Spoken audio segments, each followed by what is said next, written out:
Hello दोस्तों, welcome to पाक तुर्क ब्लॉगर चैनल। दोस्तों, जैसा कि आप मुझे जानते हैं, हमने एक सीरीज स्टार्ट की थी जिसमें हम ओवरसीज नेशनैलिटीज को अपने शो पर बुलाएंगे और उनसे उनके एक्सपीरियंसेस के बारे में जानेंगे।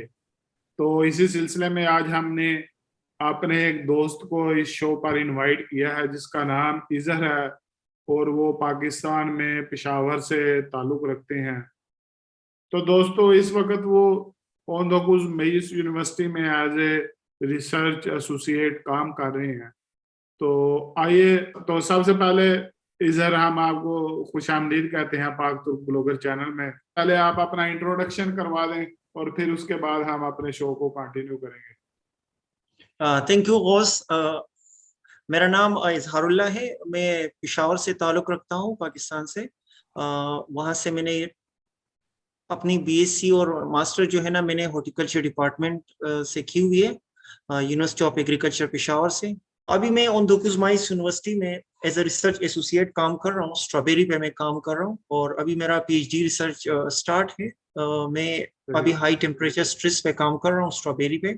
तो हमारे स्टडी का एक मकसद ये है कि हम ऐसे वैरायटी को डेवलप कर सके जो हाई टेम्परेचर पे भी उसका परफॉर्मेंस अच्छा हो, 45 डिग्री सी तक। तो हमने अपने रिसर्च में तकरीबन 21 वेराइटी यूज की है। डिफरेंट टाइप्स वेराइटी है, हम उसको शॉर्ट डे कहते हैं और कुछ को डे न्यूट्रल कहते हैं। तो हमारा मकसद भी है कि हम स्ट्रॉबेरी के ऐसी वैरायटी को डेवलप कर सके जो हॉट क्लाइमेट में भी परफॉर्मेंस उसकी अच्छी हो। आप हमें ये बताइएगा कि आप टर्की किस तरह आए और यानी आपने पीएचडी कैसे स्टार्ट की? डंकी लगाकर तो नहीं आए मेरे? अल्लाह के वास्ते खुद से पूछा कर। Thank you boss. मैं एक स्कॉलरशिप है जिसको तुर्की बुर्सलारी कहते हैं। बुर्सलारी मींस के स्कॉलरशिप, तुर्की स्कॉलरशिप है। तो 2018 में मैं जब ग्रेजुएट हो गया मास्टर से, तो मैंने अप्लाई किया उसके लिए और मुझे अपॉर्चुनिटी मिल गई, मुझे मेरी सिलेक्शन हो गई। तो 2018 में मैं टर्की आ गया तुर्की स्कॉलरशिप के थ्रू। तो ये फिर हमने सिलेक्शन तो ये सिलेक्शन आपकी किस तरह हुई? यानी कोई इंटरव्यू वगैरह देना पड़ा आपको? इसकी पहले जो है ना, इसकी डॉक्यूमेंट्स एवेल्युएशन होती है। तो वहां से सिलेक्शन जब हो जाती है तो फिर इंटरव्यू के लिए कॉल करते हैं। तो तुर्की एम्बेसी इस्लामाबाद में हमें इंटरव्यू के लिए बुलाया। तो फिर इंटरव्यू में मेरी सिलेक्शन हो गई। 2 महीने के बाद मेरा रिजल्ट आ गया और फिर मेरी सारी जो डॉक्यूमेंटेशन है वो पूरी होके अक्टूबर 2018 में मैं तकरीबन मैं आया हूँ, मतलब तुर्की। तो इधर हमें ये बताइएगा कि पाकिस्तान में जो लोग बाहर स्टडी के लिए आना चाह रहे हैं, तो ये मेरे ख्याल से एक बहुत अच्छी अपॉर्चुनिटी भी है कि स्कॉलरशिप अगर कोई कंट्री दे रहा है, तो अभी टर्की अगर ये स्कॉलरशिप दे रहा है तो वो स्टूडेंट किस तरह इस अपॉर्चुनिटी को अवेल कर सकते हैं? इसका एक तरीकाकार है, मतलब एक स्टेप वाइज प्रोसीजर होता है इसका। इसके जो स्कॉलरशिप होते हैं वो जनवरी फरवरी में स्टार्ट होता है। और एक एप्लीकेशन फॉर्म होता है, फिर 2 महीने के बाद उसकी रिजल्ट आती है। कुछ बंदों को वो सेलेक्ट करते हैं जो बीएससी स्टूडेंट होते हैं, बैचलर्स वगैरह के। तो उसका फिर टेस्ट इंटरव्यू वगैरह भी होते हैं। पहले उसका टेस्ट होता है, फिर उसके बाद इंटरव्यू होता है। और जो मास्टर और पीएचडी का होता है तो उसका प्रपोजल के बेस पे उसकी सिलेक्शन होती है इंटरव्यू के लिए। फिर इंटरव्यू में फिर उसकी सिलेक्शन आगे होती है फर्दर। तो मतलब ये कि 2 स्टेप से पास होते हैं। एक डॉक्यूमेंटेशन की एवेल्युएशन होती है, फिर इसके बाद इंटरव्यू में सिलेक्शन होता है। इंटरव्यू में जो अच्छा परफॉर्म करते हैं उसको अपॉर्चुनिटी मिल जाता है। तो स्कॉलरशिप का जो टाइमिंग भी है वो जनवरी फरवरी में स्टार्ट होते हैं, 2 मंथ्स इसके होते हैं। और इसके साथ एक और अपॉर्चुनिटी भी अभी ये पिछले साल से स्टार्ट हो गई है। तुर्की बुर्सलारी ने तुर्की स्कॉलरशिप में एक एग्रीमेंट किया है इस्लामिक डेवलपमेंट बैंक के साथ। तो कुछ स्टूडेंट उसके थ्रू भी आ सकते हैं। मतलब है कि जब भी आप तुर्की बुर्सलारी के लिए अप्लाई करते हो तो वहां पर 2 ऑप्शन आपको आते हैं। एक सिर्फ तुर्की बुर्सलारी होता है जो जैसे जिस पे मैं आया हूँ, और एक और स्कॉलरशिप भी है तुर्की स्कॉलरशिप, और उसके साथ इस्लामिक डेवलपमेंट बैंक एक एग्रीमेंट टाइप है। तो वो अलग उसका है। मतलब है कि एक ही टाइम पे एक एप्लीकेशन में आप 2 स्कॉलरशिप को अप्लाई कर सकते हैं। और स्टिपेंड में भी बहुत फर्क है। फॉर एग्जाम्पल, अगर तुर्की बुर्सलारी जैसे हमारा स्कॉलरशिप है तो बैचलर्स के लिए ये तकरीबन 1000 तुर्किश लीरा होता है। मास्टर के लिए ये तकरीबन 1600 से 1500 तक होते हैं। 1500 से 1600 तुर्किश लीरा होता है कॉमन। और जो पीएचडी वाला भी होते हैं वो भी तकरीबन 1800 तक मिल जाते हैं तुर्किश लीरा। मतलब इसके हम साथ इसके हम जी जब आए थे तब तो यानी 350 लीरा हमें देते थे। इंजीनियर साहब, वो अलग सीन था, क्योंकि उस वक्त जो तुर्किश वैल्यू थी, मतलब लीरा की जो वैल्यू थी वो बहुत आप डिफरेंट थी। नया नया अभी जो है ना, अभी बहुत कम पड़ रही है। फॉर एग्जांपल आपके वक्त में तकरीबन ये 40-45 में चल रहा था, अभी जो अब चल रहा है इकोनॉमी इनकी बहुत स्ट्रांग थी, बहुत अच्छी ग्रो कर रही थी। उस अभी बहुत वीक हो गया। फॉर एग्जांपल अभी डॉलर तकरीबन 17 में है, तो उसकी वजह से हमारा हाँ, स्कॉलरशिप पे इफेक्ट हो रहा है। तो अभी हमें लेकिन ये बताइएगा कि अभी जैसा कि आपको पता है तुर्की इकोनॉमी जो है पूरी तरह क्रैश हो चुकी है, यानी इकोनॉमिकल क्राइसिस आ चुका है तुर्की में। तो अभी क्या आप स्टूडेंट को रिकमेंड करेंगे कि वो स्कॉलरशिप पे तुर्की पढ़ने के लिए आए? बिल्कुल मैं रिकमेंड करूंगा ऑनेस्टली स्पीकिंग, क्योंकि अपॉर्चुनिटी अभी भी ये स्टूडेंट्स को बहुत दे रहे हैं। फॉर एग्जांपल मेरा स्कॉलरशिप जो है ये हेल्थ इंश्योरेंस को कवर कर रहे हैं, प्लेन टिकट वगैरह को वो करता है। आपका एकोमोडेशन जो है ना वो फ्री होते हैं, फूड एक्सपेंसेस आपके इतने नहीं होते। फिर भी आपका फॉर एग्जांपल आपकी स्कॉलरशिप पाकिस्तानी करेंसी में तो कम बनता होगा, लेकिन यहाँ की करेंसी के मुताबिक आपका स्कॉलरशिप इनफ होता है। मतलब यानी अगर सही मानों में बताएं कि भाई you have nothing to do with the economy thing when you ये are सही, studying, बिल्कुल ये सही है, बिल्कुल इफेक्ट करता है, लेकिन क्योंकि यहाँ पर आपका एकोमोडेशन फ्री है, क्योंकि डॉर्मेट्री में आपकी। सारा कुछ अगर वो आपको प्रोवाइड कर रहे हैं, अकोमोडेशन, हेल्थ इंश्योरेंस, बिल्कुल फूड, सब तो फिर बिल्कुल मेरे ख्याल से इकोनॉमी का इससे कोई यानी लेना देना नहीं है। बिल्कुल ओके, आपके सेविंग को वो इफेक्ट करता है, मतलब सेविंग को इफेक्ट करता है, लेकिन अगर इधर देखो तो आपके फूड का भी कोई चार्जेस नहीं है, मतलब एकोमोडेशन भी आपका फ्री है। तो हाँ, सबसे जो ज्यादा खर्चा है वो एकोमोडेशन और फूड पे आता अकोमोडेशन है, और फूड का। और वो फूड आपको प्रोवाइड कर रहे हैं। इवन यूनिवर्सिटी में आपको बहुत अच्छी अपॉर्चुनिटी जो वो मैंने कि यहाँ पर फूड आपको कितना सस्ता दे रहे हैं, मतलब खुद देखे 3 तेले में आपको खाना देते दोपहर का, मतलब पूरी यूनिवर्सिटी में, मतलब जहां पर भी आप खाते हो।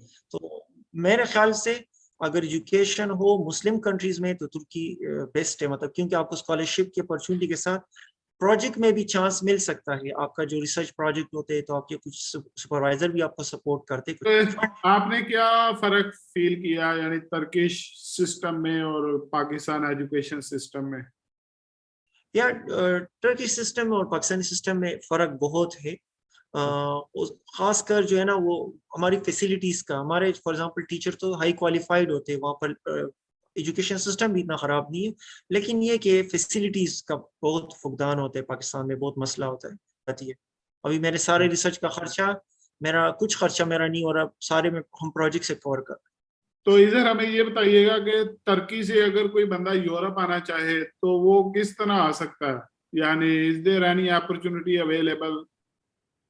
हाँ बिल्कुल अपॉर्चुनिटी है। हर यूनिवर्सिटी में एरास्मस के नाम से एक प्रोजेक्ट वगैरह है, जिसमें जो हर साल स्टूडेंट्स को यूरोप वगैरह भेजते हैं मुख्तलिफ कंट्रीज में।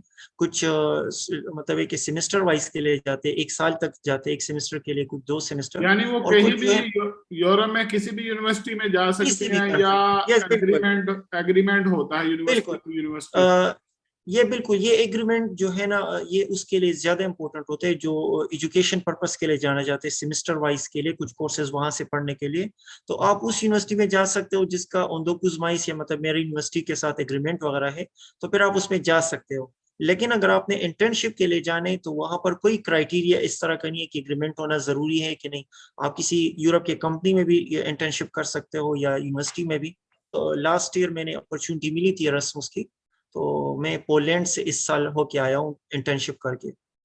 पोलैंड में एक्सपीरियंस कैसा रहा, यानी तुर्की के और कंपैरिजन अगर आप देखें तो?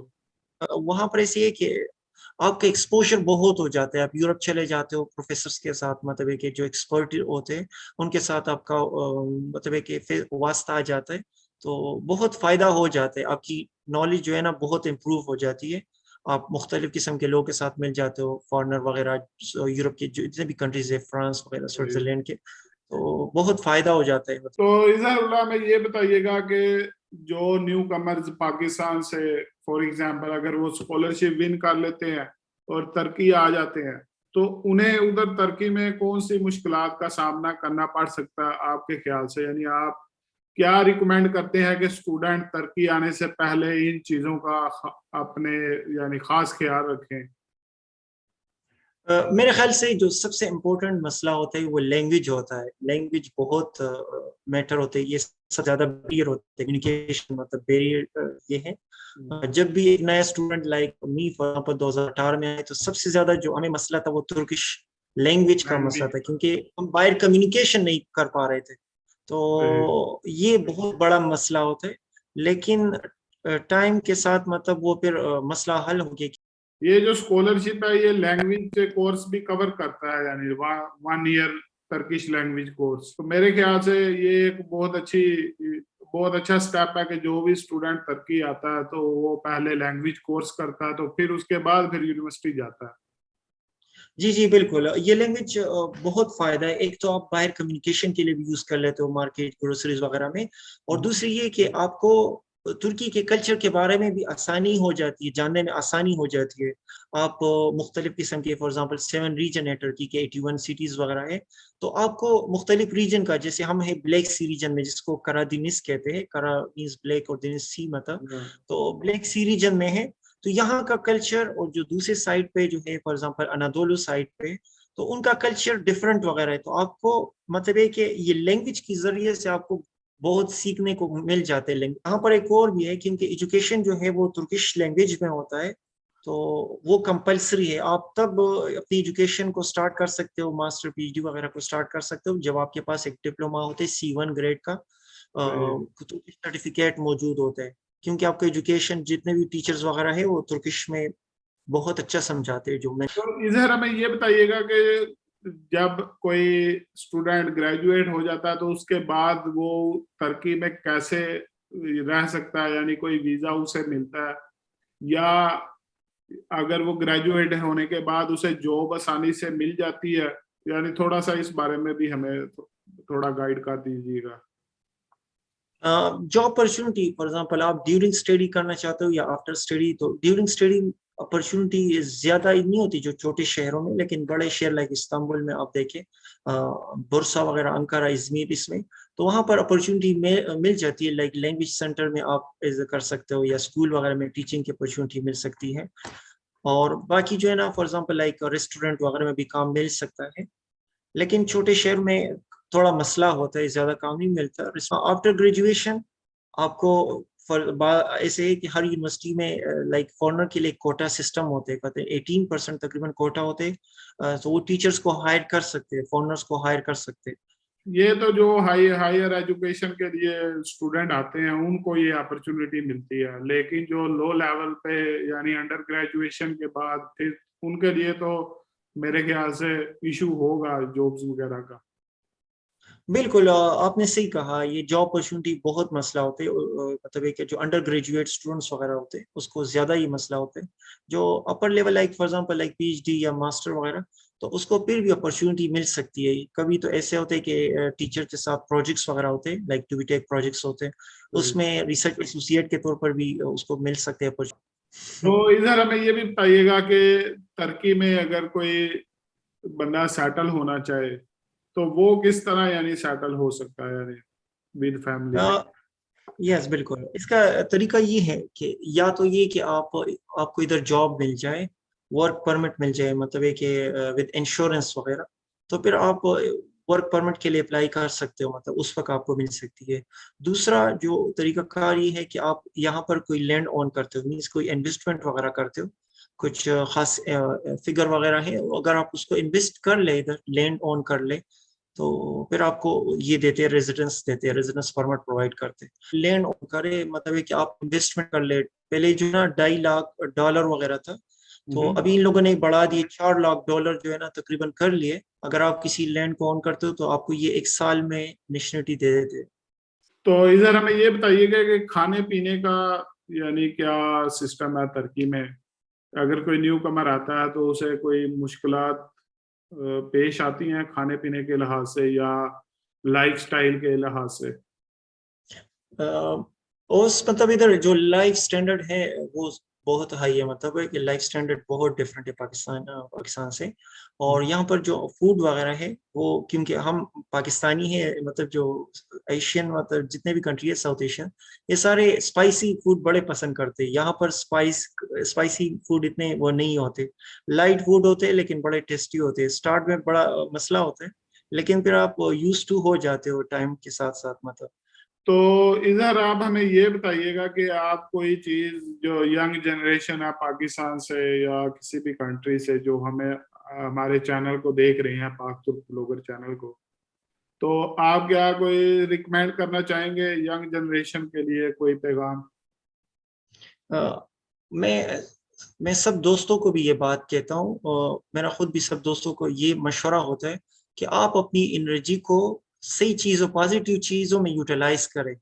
अगर आप पॉजिटिव चीजों में यूटिलाइज करेंगे और हार्ड वर्क करेंगे, तो कोई भी चीज ऐसी दुनिया में नहीं है जो इम्पॉसिबल हो। हर चीज पॉसिबल है, बस शर्त यह है कि हार्ड वर्क, और वो भी क्रिएटिव चीजों में। मतलब है कि हार्ड वर्क की टू टाइप्स होते हैं, एक मतलब पॉजिटिव हार्ड वर्क करते हैं, एक नेगेटिव करते हो।